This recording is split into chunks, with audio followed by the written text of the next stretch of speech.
பாஜக தலைவர் விஜய் வந்து நேற்று வந்து அறிவித்துள்ளார். பாஜகவும் திமுகவும் மறைமுக உறவு வைத்திருக்கிறார். இதை எப்படி பாருங்க? அவரு கூட தான் பல பேர்கிட்ட உறவு வச்சிருக்காருன்னு சொல்றாங்க. பல பேருடைய தூண்டுதல்ல தான் அவர் வந்திருக்கிறாருன்றாங்க.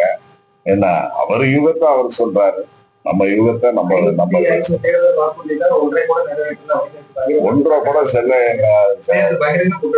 இல்ல. அவரு பகிரங்கமா சொல்றாருன்னா நாங்களும் பகிரங்கமா சொல்றதுக்கு தயார் தான். ஒன்ன கூட நிறைவேற்றலைன்னா அவர் சராசரியா இருக்கிறாரா, எந்த இதுல இருக்காருன்றத புரிஞ்சுக்கிறோம்.